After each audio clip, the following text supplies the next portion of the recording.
बिस्मिल्लाहिर्रहमानिर्रहीम। अस्सलाम वालेकुम स्टूडेंट्स। आज का हमारा जो टॉपिक है हम लोगों ने लर्निंग सीरीज के नाम से शुरू किया हुआ है।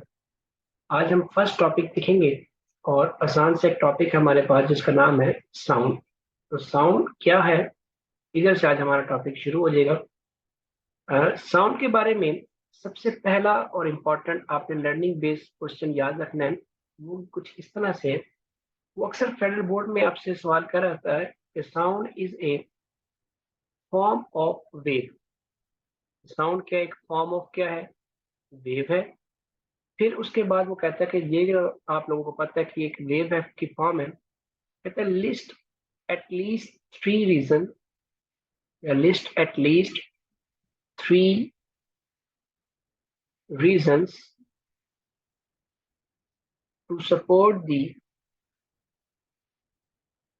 to support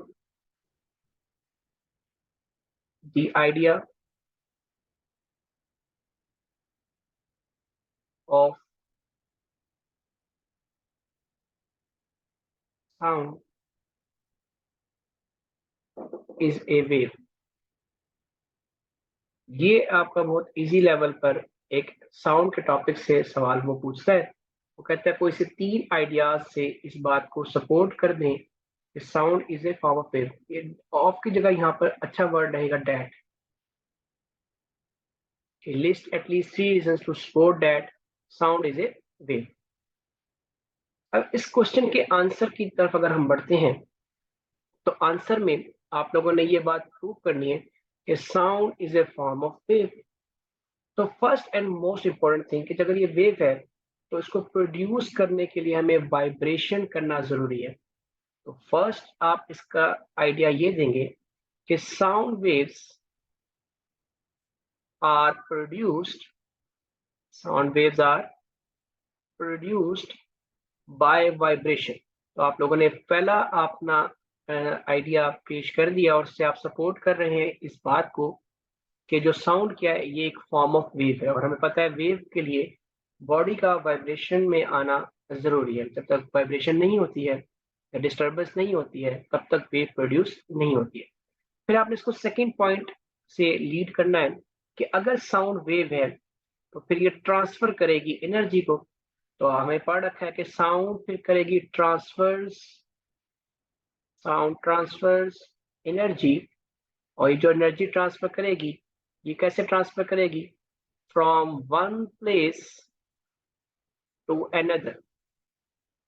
लेकिन इसमें सबसे इंपॉर्टेंट बात है कि जब ये एनर्जी ट्रांसफर कर रही होगी, जैसे कि आप लोगों ने ऑब्जर्व किया होगा अपनी डेली लाइफ में कि अगर मैं यहाँ पर ले लेता हूँ अपना व्हाइट बोर्ड, आप लोगों के स्कूल वगैरह में व्हाइट बोर्ड लगा हुआ है।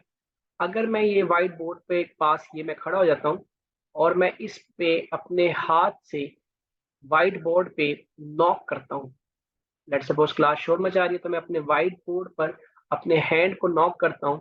तो मेरा हैंड क्या करता है, पहली बात वो उस बोर्ड में क्या प्रोड्यूस कर रहा है, वाइब्रेशन।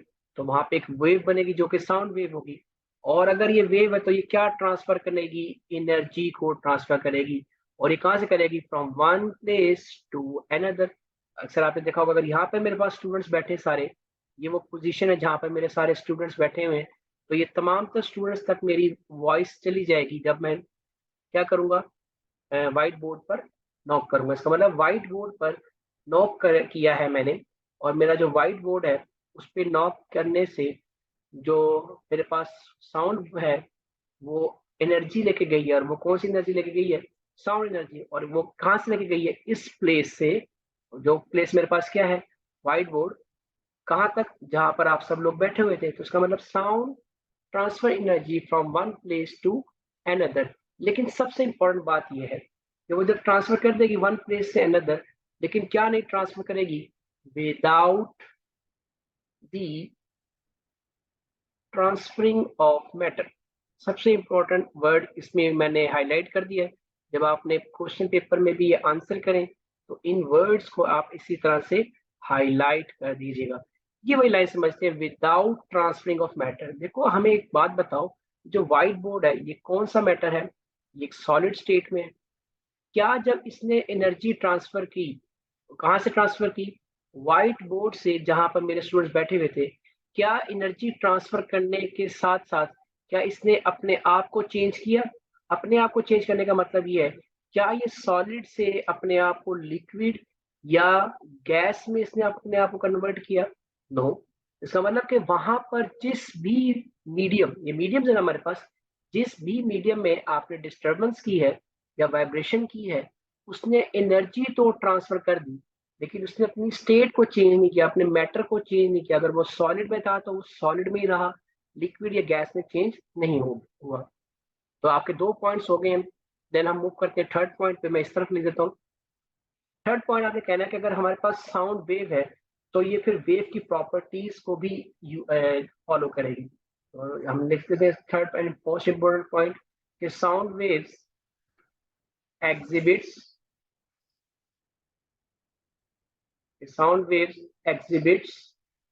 Wave properties. और अब आपने अगर वेव प्रॉपर्टीज का वर्ड यूज किया है तो फिर आप अपने क्वेश्चन पेपर चेक करने वाले रीडर को ये बताएंगे कि वेव की प्रॉपर्टीज कौन कौन सी। जैसे कि हमें पता है कि फिर वो वहां पर रिफ्लेक्शन के फिनोमिना को भी क्या करेगी, ओबे करेगी। फिर साउंड रिफ्रैक्शन को भी ओबे करेगी और डायफ्लेक्शन को भी ओबे करेगी। लेकिन हमारे पास क्योंकि साउंड है तो ये एक और प्रॉपर्टी को ओबे करती है, और वो क्या है? एब्जॉर्प्शन। ये बात जरा समझ लेते हैं कि साउंड ये चार वेव की प्रॉपर्टीज को कैसे एग्जिबिट करती है या कैसे फॉलो करती है, कैसे ओबे करती है। देखो हमें तो पता है ना, जब क्लासरूम में मैं आपसे बात कर रहा होता हूँ तो आपको पहली मेरी जो साउंड सुनाई दे रही होती हैं, जो साउंड मेरी आपको क्लासरूम में सुनाई दे रही है वो ड्यू टू रिफ्लेक्शन सुनाई दे रही है। अगर मैंने क्लास में से किसी बच्चे को बाहर निकाल दिया है तो अब वो दूसरी वेव की प्रॉपर्टी से मेरी आवाज सुन रहा है, वो है रिफ्लेक्शन। क्योंकि अब मेरी जो साउंड है वो बेंड होके जाएगी थ्रू डोर या फिर थ्रू वॉल्स, और जो बाहर इंसान खड़ा है उसको सुनाई देगी। जैसे स्टूडेंट्स को हम लोग क्लास से बाहर निकाल देते हैं तो उनको मेरी साउंड तो सुनाई दे रही होती है, और समटाइम्स वो जो बाहर खड़े स्टूडेंट्स हैं वो मस्ती करते हैं और वो दरवाजा खोल देते हैं थोड़ा सा, तो तब भी उनको साउंड सुनाई देती है, लेकिन तब जो सुनाई देती है वो ड्यू टू डायफ्रैक्शन सुनाई देती है। एंड समटाइम्स आप मेरी साउंड सुनने में इंटरेस्टेड नहीं है तो फिर आप क्या करते हैं, वहां पर सॉफ्ट एंड पोरस सर्फेसिस, हमने चैप्टर में पढ़ा था, सॉफ्ट एंड पोरस सर्फेसिस अक्सर साउंड क्या कर देती है, एब्जॉर्ब। जिसमें हम लोग कर्टन्स की बात कर रहे होते हैं, सोफाज की बात कर रहे होते हैं, ऑल सॉफ्ट मटेरियल्स क्या करते हैं, एब्जॉर्प्शन करते हैं। तो ये एक आपका एसएलओ बेस्ड क्वेश्चन था, sorry SLO carrom learning series में हमारा ये पहला क्वेश्चन था जो आप लोगों ने यहाँ पर अंडरस्टैंड कर लेना है। Moving to the next question and last question of today. आपसे वो कह रहा है कि सेकंड क्वेश्चन में, जो कि मैं आपको करवा तो चुका हूँ, लेकिन क्योंकि मैंने अब सवाल तो बताना है तो वो सवाल आप लोगों ने अपने पास लेना है। कहता है we know that waves manifest we know that waves manifest phenomena of, ये लास्ट क्वेश्चन से ही रिलेटेड है, we know that wave manifest phenomena of reflection refraction and diffraction. कहता है कि आपको पता है कि वेव जो है वे कौन सी वेव, साउंड वेव जो है वो मैनिफेस्ट करती है, मतलब वो ओबे कर रही होती है phenomena of reflection and diffraction का। आगे कहता है वो आपसे जो क्वेश्चन में कहता है, does sound also manifest the sound also manifest these characteristics। कह रहा क्या यही करेक्टरिस्टिक्स हमारे पास साउंड के पास भी हैं? मतलब कि उसने बोला कि वेव्स जो हैं ये फिनोमेना करती हैं, ओबे करती हैं, या मैनिफेस्ट उनके पास होता है। तो कहता है क्या हमारे पास यही फिनोमेना साउंड भी करती है? तो अगेन हमने भी थोड़ी देर पहले पढ़ रखा है तो हम आंसर इसको वहीं से आंसर करेंगे। जैसे क्लासरूम में हम स्टूडेंट सारे बैठे होते हैं तो आपको मेरी आवाज किस फिनोमेना से सुनाई दे रही है? बिल्कुल ठीक, रिफ्लेक्शन से। जो बाहर खड़ा स्टूडेंट है उसको किससे सुनाई दे रही है? रिफ्लेक्शन से। अगर स्टूडेंट ने दरवाजा खोल दिया है और वो तब मेरी आवाज सुन रहा है तो किससे सुनाई दे रही है उसको साउंड? डायफ्रैक्शन से। तो हम कहेंगे कि yes, sound is a form of wave. Sound क्या एक फॉर्म ऑफ वेव है, एंड हेंस या and it satisfies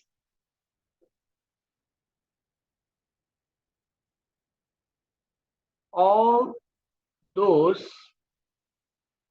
phenomena, it satisfies all those phenomena that a wave exhibits।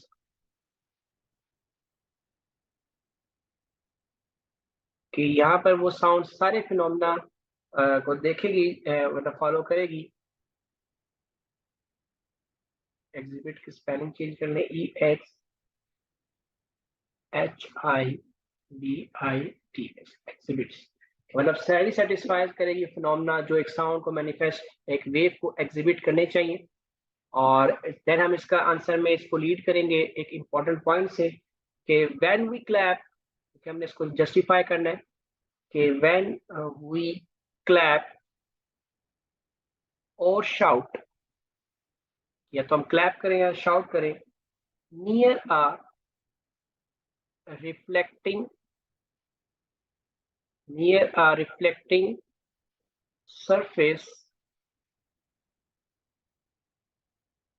Of a tall building, किसी टॉल बिल्डिंग के near जहाँ पे reflecting surface हो उसकी, मतलब कि हमारे पास स्मूथ सरफेस हो किसी टॉल बिल्डिंग की वहां पर, या फिर और अब माउंटेन, या कहीं पर माउंटेन पे जाकर हम लोग क्लैप करें या शाउट करें,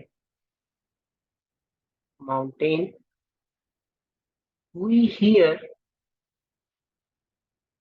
द सेम साउंड, हम वो सेम साउंड सुनते हैं, again a little later।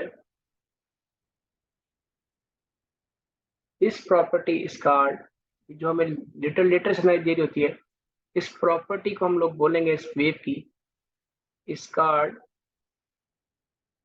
Reflection. कि ये हमारे पास जो प्रॉपर्टी है इसको हम लोग बोलेंगे रिफ्लेक्शन है हमारे पास। और इसी तरह से हम लोग ये, अब आपकी फॉरवर्ड असाइनमेंट है जिसके लिए आप सब लोग इस वीडियो लेक्चर को सुन रहे हैं, कि मैंने इसको एक एग्जांपल ऑफ रिफ्लेक्शन से समझा दिया। अब आपकी असाइनमेंट यहाँ पर ये होगी कि आपने मुझे सुबह क्लास में ये बताना है कि ये जो हमारे पास एग्जाम्पल में रिफ्रैक्शन से आप इसको कैसे लिंक करेंगे, कि जब हमें रिफ्रैक्शन फिर कैसे कर रही है और डायफ्रैक्शन। ऑल्दो मैंने इस क्लास में बता तो दिया वर्बली आपको उर्दू में, लेकिन आपने ये मुझे कल इंग्लिश में लिख के दिखाना है। तो आज का लेक्चर बस यहीं तक ही।